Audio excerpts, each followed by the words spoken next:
संवेद पे जाते हैं, पारस के गुण गाते हैं। धन्य वही कहलाते हैं, धन्य वही कहलाते हैं, धन्य वही कहलाते हैं, धन्य वही कहलाते हैं। ध्यान हृदय में ला करके, ध्यान हृदय में ला करके ज्ञानी खुद बन जाते हैं। ध्यान हृदय में ला करके ज्ञानी खुद बन जाते हैं। ज्ञानी इस जग को, ज्ञानी इस जग को सदरा दिखाए रे। जीवन है पानी की बूंद कब मिट जाए रे, ओ जीवन है पानी की बूंद कब मिट जाए रे। होंगी अनहोंगी हो, होंगी अनहोंगी कब क्या घट जाए रे। जीवन है पानी की बूंद कब मिट जाए रे, ओ जीवन है पानी की बूंद कब मिट जाए रे। सारे लोगों ने हाथ नहीं उठाए। ज्ञानी इस जग को, ज्ञानी इस जग को सदरा दिखाए रे। जीवन है पानी की बूंद कब मिट जाए रे, हो जीवन है पानी की बूंद कब मिट जाए रे।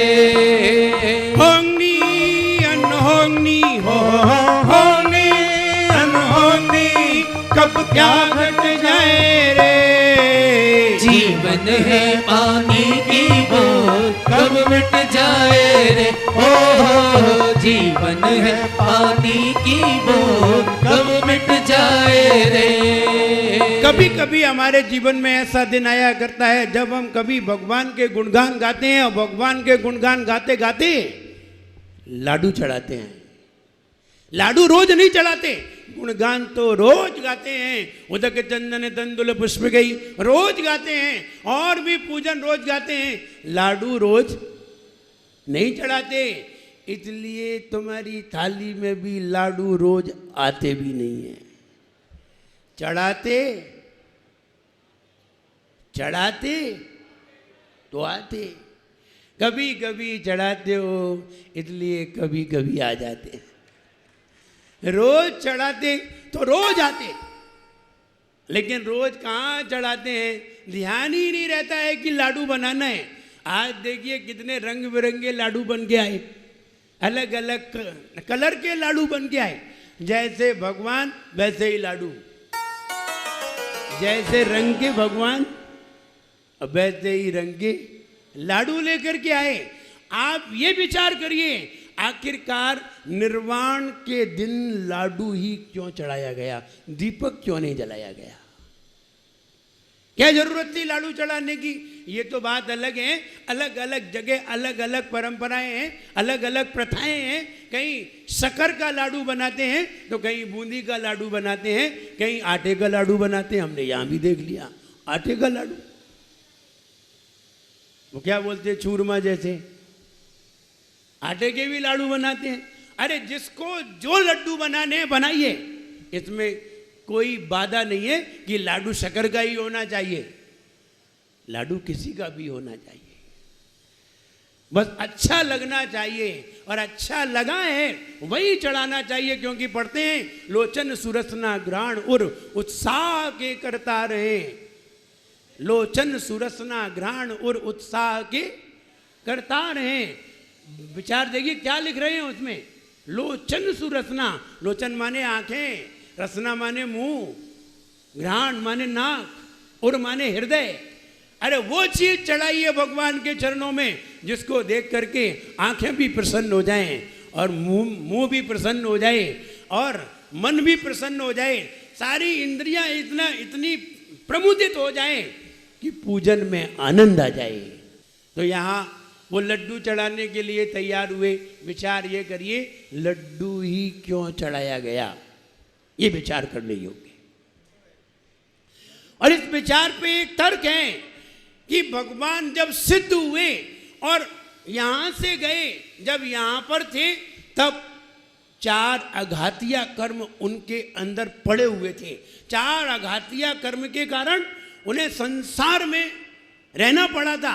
लेकिन जैसे ही 4 अघातिया कर्म हुए, अनंत गुण उनके सिद्ध हो गए, और अनंत गुण सिद्ध हुए तो भगवान जब भगवान सिद्धालय में विराजमान हुए तो उनके आत्मा के सारे प्रदेशों में अनंत ज्ञान प्रकट हो गया और सारे प्रदेश शुद्ध हो गए।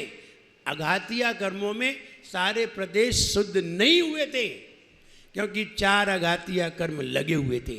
नाम कर्म, बॉडी मेकिंग, ये लगी हुई थी शरीर से, वहाँ आत्मा से, आत्मा शरीर से लगी हुई थी। और जब शरीर से मुक्त हुई तो अनंत गुण प्राप्त करके सिद्धालय में विराजमान हो गए। अब शरीर में कहीं भी अब पूरी आत्मा के प्रदेशों में कहीं भी किसी भी तरह की कालिमा नहीं है। अब हर तरफ से आत्मा आनंदित है। तो दुनिया में ऐसी चीज ढूंढी गई जिसको किधर से भी देखो खाने में आनंद आए। ऐसी कौन सी चीज है जिसको कहीं से भी खाओ लेकिन आनंद एक सा है? कहीं से भी खाओ। तब फिर लाडू बनाया गया, चाहे नीचे से खाओ, चाहे ऊपर से खाओ, चाहे बाई साइड से, चाहे राइट साइड से, कहीं से भी खाओ, लाडू सब तरह से मीठा है। ऐसे ही सिद्ध भगवान में अनंत गुण हैं। हर प्रदेश से आत्मा आनंदित है। तो ऐसी चीज लाओ जिसको खा करके आत्मा भी आनंदित हो जाए, इसलिए लाडू लाया गया। ऐसे ही नहीं आया। मुझे वो याद आता है, एक व्यक्ति एक बर्फ का टुकड़ा लिए हुए था, बर्फ का टुकड़ा लिया हुआ था, बिल्कुल ट्रांसपेरेंट थी, स्फटिक मणि जैसी की प्रतिमा देख रहे हैं, चंद्रप्रभु भगवान की स्फटिक मणि की प्रतिमा, बिल्कुल ऐसा ही उनका शरीर था। सम्मेश शिखर की जो रचना हुई उसमें चंद्रप्रभु भगवान की प्रतिमा, पार्श्वनाथ भगवान की प्रतिमा, ओरिजिनल स्फटिक मणि, वो प्रतिमा सामने रखी गई। वो वाली नहीं है प्लास्टिक वाली, ओरिजिनल है। तो ऐसी जो बर्फ का टुकड़ा था, इतना बड़ा टुकड़ा था, तो वो व्यक्ति वो बर्फ का टुकड़ा लिए हुए था हाथ में और नीचे देख रहा था, साइड से देख रहा था, इधर से देख रहा था, ऊपर से देख रहा था, चारों तरफ बर्फ के टुकड़े को निहार रहा था, देख रहा था। तो एक व्यक्ति ने पूछा, भाई साहब क्या देख रहे हो? बोले मैं ये देख रहा हूँ, ये बर्फ के टुकड़े में से पानी कहाँ से लीक हो रहा है? बाईं तरफ से हो रहा है, दाईं तरफ से हो रहा है, ऊपर से हो रहा है या नीचे से हो रहा है, ये बर्फ लीक कहाँ से हो रही है? तो वो व्यक्ति ने देखा उसे और गौर से देख करके आगे बढ़ गया। उसने कहा इससे बड़ा पागल कोई मिलेगा? अरे बर्फ तो सब जगह से लीक हो रही, ये तो पता ही नहीं चलेगा कि कहाँ से लीक हो रही है। ठीक वैसे ही लाडू कहाँ से मीठा है? बोले चाय के दर से चखिए, लाडू सब जगह से मीठा है। ऐसी चीज अपनाई गई, जैसे कि केवल ज्ञान हुआ, भगवान को केवल ज्ञान हुआ तो दीपक की रचना की गई। जब भगवान को गौतम गणधर को केवल ज्ञान हुआ अमावस की रात में, तो दीपावली के दिन दीपक जलाए गए, क्योंकि केवल ज्ञान हुआ था। केवल ज्ञान का जो प्रतीक है वो अग्नि की ज्योति थी, इसलिए दीपक जलाए गए। और जब भगवान का निर्वाण हो गया तो लड्डू लेकर के आ गए। शाम को तो दीपक जलाए और सवेरे लड्डू लेकर के आ गए। सवेरे लड्डू चढ़ाया था भगवान महावीर को और शाम को दीपक जला दिया। शाम को भी लड्डू चढ़ाते? नहीं, शाम को निर्वाण नहीं हुआ था, शाम को केवल ज्ञान हुआ था और सवेरे भगवान महावीर को निर्वाण हुआ था। इसलिए जब निर्वाण होता है तो भगवान के पूरे आत्मा के प्रदेश बिल्कुल शुद्ध हो जाते हैं। इसलिए ऐसी चीज लेकर के आते हैं जो सब तरीके से मिठास पैदा करे। उनका ध्यान करने से आनंद आता है और लड्डू देखने से ही आनंद आ जाता है।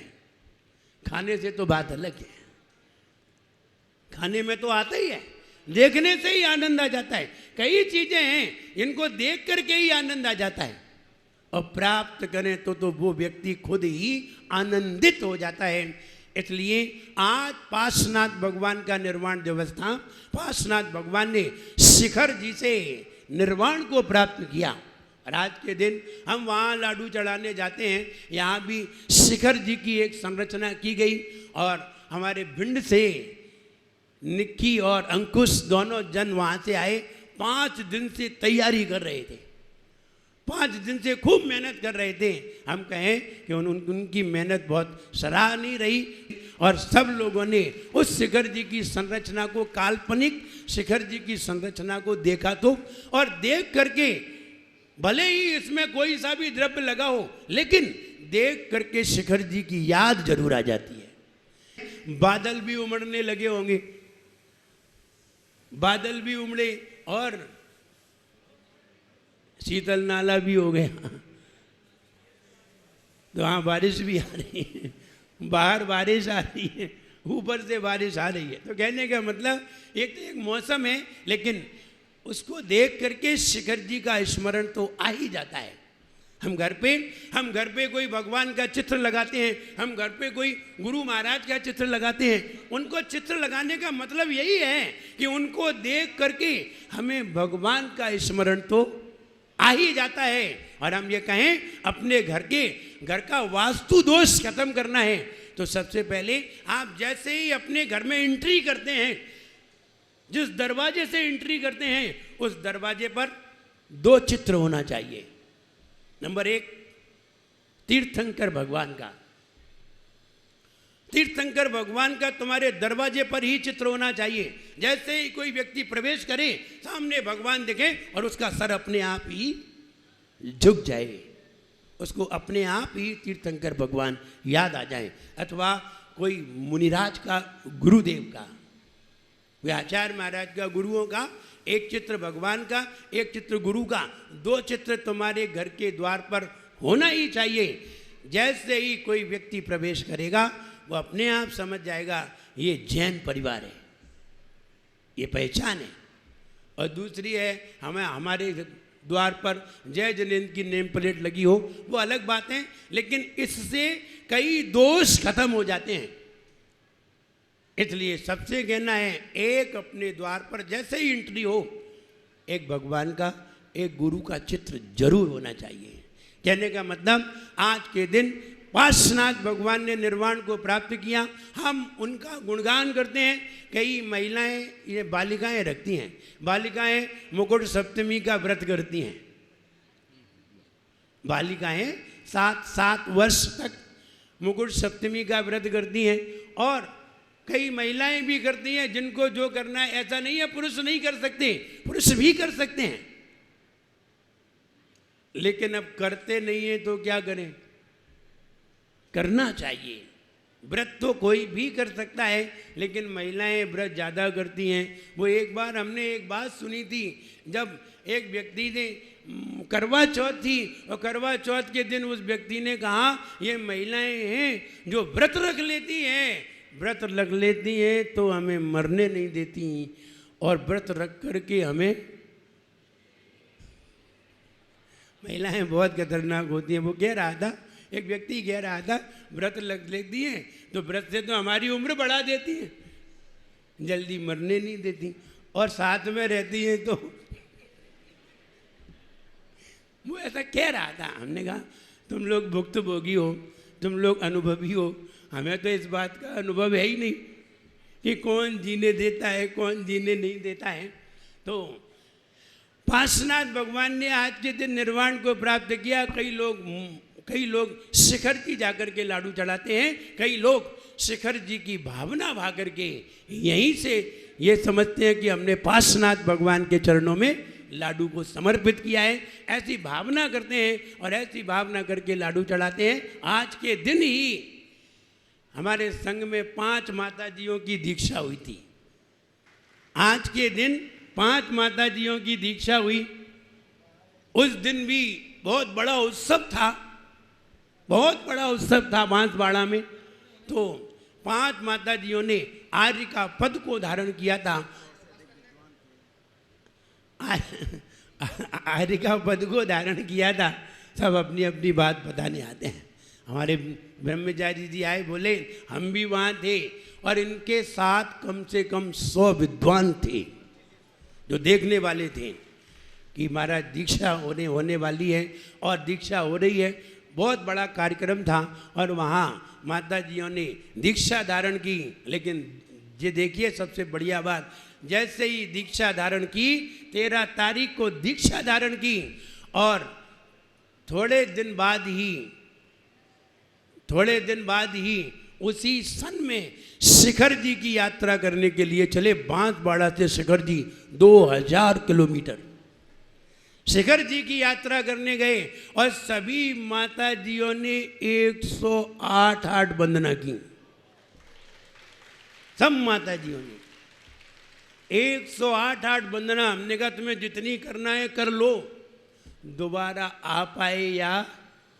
अपन लोग बस वाले थोड़े ही हैं, अपन लोग तो 11 नंबर की बस वाले हैं, तो बहुत मुश्किल से पहुंच पाते हैं। तो 2014 में उन्होंने सभी माताजियों ने बिल्कुल वे तो लगे ही रहते थे। एक भी दिन ऐसा नहीं जाता था कि कोई माताजी या महाराज शिखर जी की वंदना करने ना जाए, कोई ना कोई जाता ही रहता था। तो हमने कहा तुम लोग एक एक दिन जाते हो और एक एक दिन जाते हो, एक एक दो वंदना करके आ जाते हो, चलो सब लोग वहीं चलते हैं, ऊपर ही रहेंगे। हमने ऐसा प्लान बनाया और ऊपर ही 1 महीना रह करके सबको 108 वंदना करा दी। सब लोग 108 वंदना करो। एक महाराज ने तो 170 वंदना की और हमारी जो 3 नंबर माता जी हैं सबसे कमज़ोर लगती हैं और उन्होंने सबसे ज़्यादा 147 वंदना की। बोले मौका मिला है छोड़ना नहीं चाहिए, और हमने भी कह दिया था छोड़ो मत, जितनी वंदना करनी है कर लो। और दोबारा आए फिर पता नहीं पाँव काम आए या ना आए।